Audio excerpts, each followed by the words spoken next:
Oh, but question, because Mhm. me and my brothers were all curious about this, and this goes to Boondocks. What Mhm. happened with season four?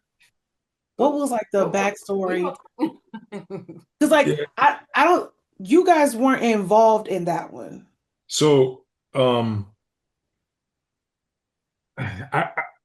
can't. So I wasn't involved at all in season four, Oh, right? Because I left after season three. That was my last season on Boondocks.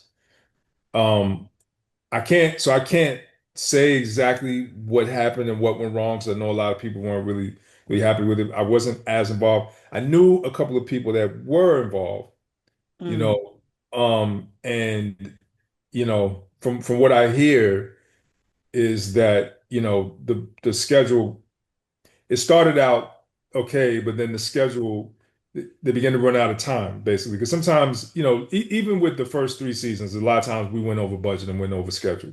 You know what I'm oh, saying? Oh yeah, all the time. It was a big show to make, so the budgets that we were working with and the schedule didn't quite make sense, and possibly because it wasn't the same team 100% on season four that Aaron had on the first three seasons. Maybe, there could have been some challenges, you know what I mean, or some new growth pains, and trying to like, so I think from what I hear, like they started to fall behind schedule, and at a certain point, you know, Sony's, if they bleeding, they're gonna stop the bleeding, and yeah. they're not just gonna just keep paying for you to just extend the schedule and extend the schedule. So I heard at a certain point they just, had to, make a decision in terms of like how they were going to move forward, and I believe at that point Aaron's like stepped away because they wasn't giving him the time and the money that he needed to do the show the right way, from what Because I hear. I was watching a John Witherspoon interview a ways back, and rest his soul. First, before I get into that, how was it like working with him? Man, John Witherspoon. That whenever I knew we had to record, when I knew we were recording John that day, it was like the highlight of the day. It was exciting, like because you never knew what he was going to say, and Really? yeah, because the way our record sessions, a lot of writing got done in the booth. I don't think our actors get enough credit, because yes, they had scripts, and the scripts were good, but when they get in that booth, the real magic happens. Because, I mean, Gary Anthony Williams is probably the best example of that because I mean, he's amazing with improv. Like he's like one of the best I've ever seen. And so John, it was the same way. Like John he would read a line as we have it written, and then he would do his own thing. And a lot of times we started like writing the character to the actor's strength and personality. Because if you think about it, Granddad is basically John Witherspoon versus John Witherspoon being Granddad. Like if you think about some of the stuff that when John played Pops, or he was on the Wayans Brothers, or he did Friday, there's a thing that John does, and I don't think anybody. I mean, you can write for him the best that you can, but he's gonna own it in his own way. So like, it was always. Man, like I miss Spoon, but not even just for what he does, creatively or as an actor, as a comedian, but just as a person. Like he was just just an awesome person. John was the type of person. He used to throw Christmas parties every year, right? He invited all of his friends to the house, and he would dress up like Santa Claus and pass out gifts and play the piano and sing songs, and like he was just like a dope person, you know. I miss him, man. Yeah. So, I tell you what, what one I don't even know if I ever told anybody this publicly, but it was at one time he wanted to do a Sanford and Son reboot with me and him. Like he wanted me to basically play Lamont, and he was gonna be, play Fred Sanford. And he was like, I'm telling you, Carl, we can sell this thing now. So like we I started putting a pitch together, And then I was just like, there's no way anybody's gonna. I'm not even like a professional actor, really. I mean, I do voiceover, but I'm not like. And he was like, I don't care what they say. You are gonna play Lamar. What's like it's like Dude, I, John, please. listen, I think you would have did good. You would have ate I that think up. he would have You would did have did great. I good. agree. Oh I man, think he would thank have you. been, I think that would have been a really fun thing to watch. I Because think the that would fact that he was like, I don't care what they say. It's like, aw, have that means Yeah. he had such faith in you. hmm Yeah, it's cool. Yeah. He had a lot. We did a lot of we did some stuff with other things with him. Like we did like a little internet variety show that we did called the Super Rumble Mix Show that we shot at his house. And he I got some Spoon stories for days, but he's just funny. He's the same guy that you see playing granddad in real life, you know, Really?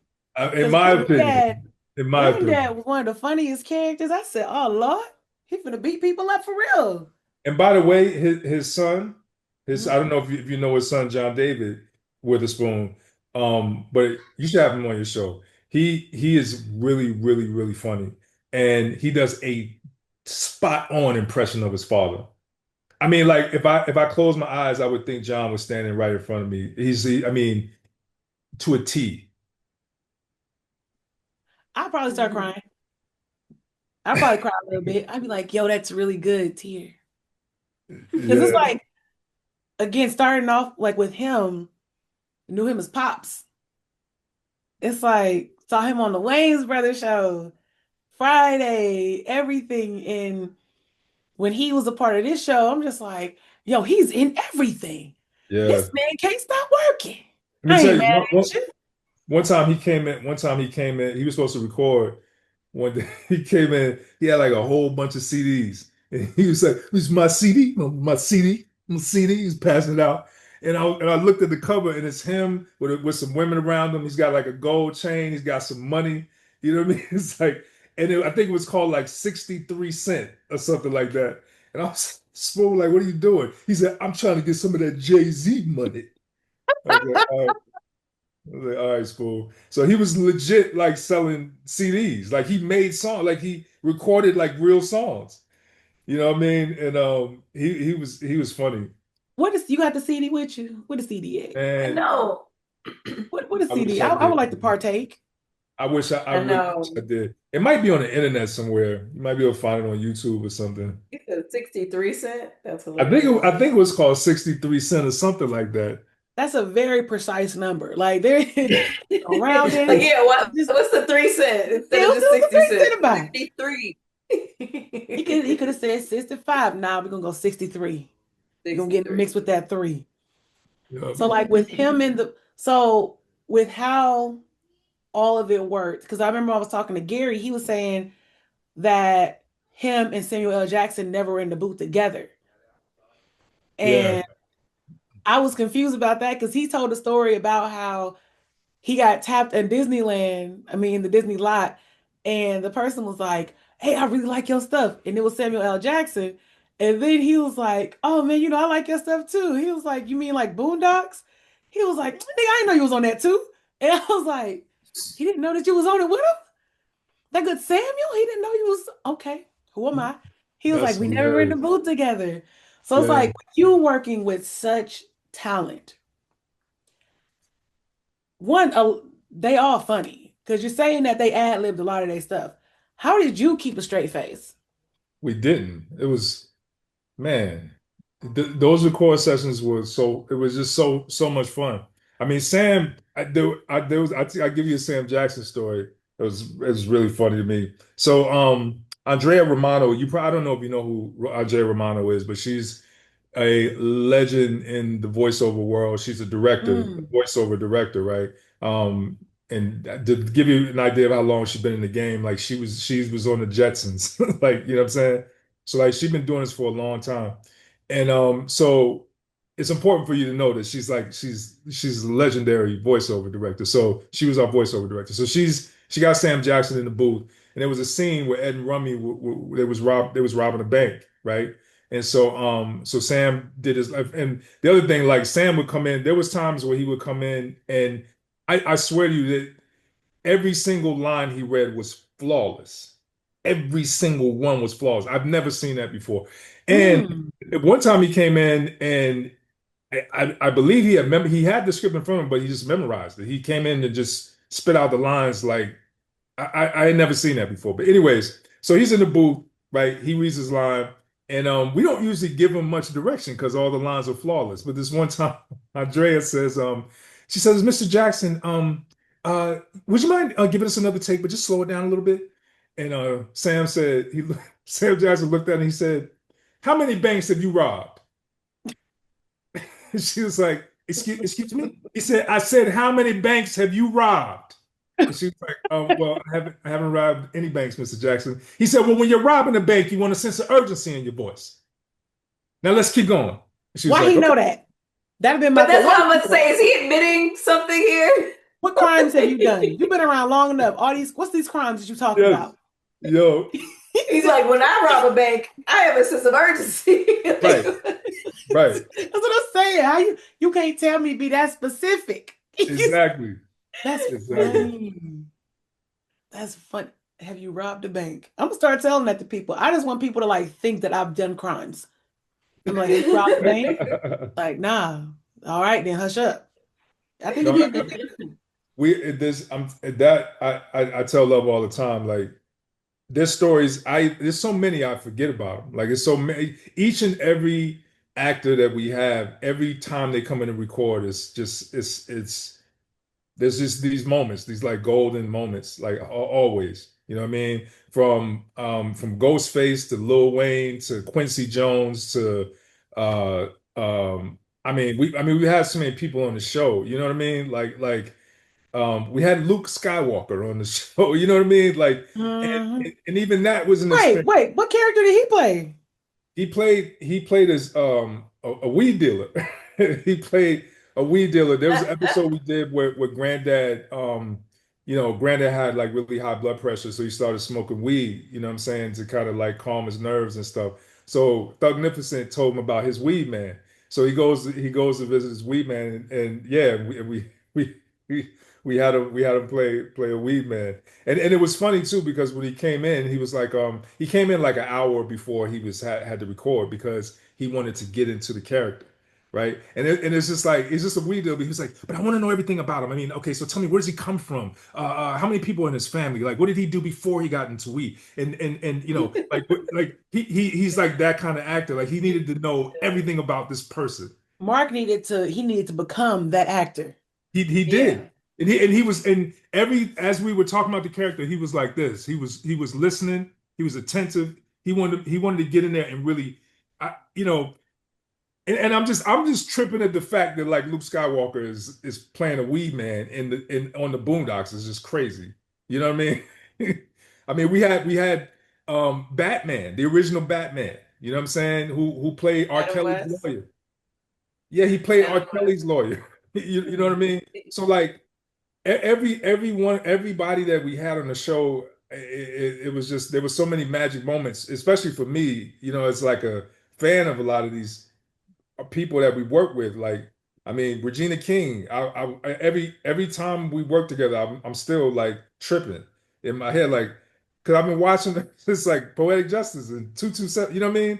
And we're in the booth, and it's just the whole, all of it is to this day. I still am like, I still like think back, and I'm tripping when I think back about what we were actually doing and the type of talent we were working with. It's like that's I would never, if I would, when I was a kid, I would have never imagined that I would be able to, he like voice, you know what I mean, or you know what I mean, producing the show and somewhat directing, because I was also, there while those episodes were being directed with Andrea, like helping her capture the things that we were looking for. But I would have never, I could have told you that I would be doing it, So it's special, really special.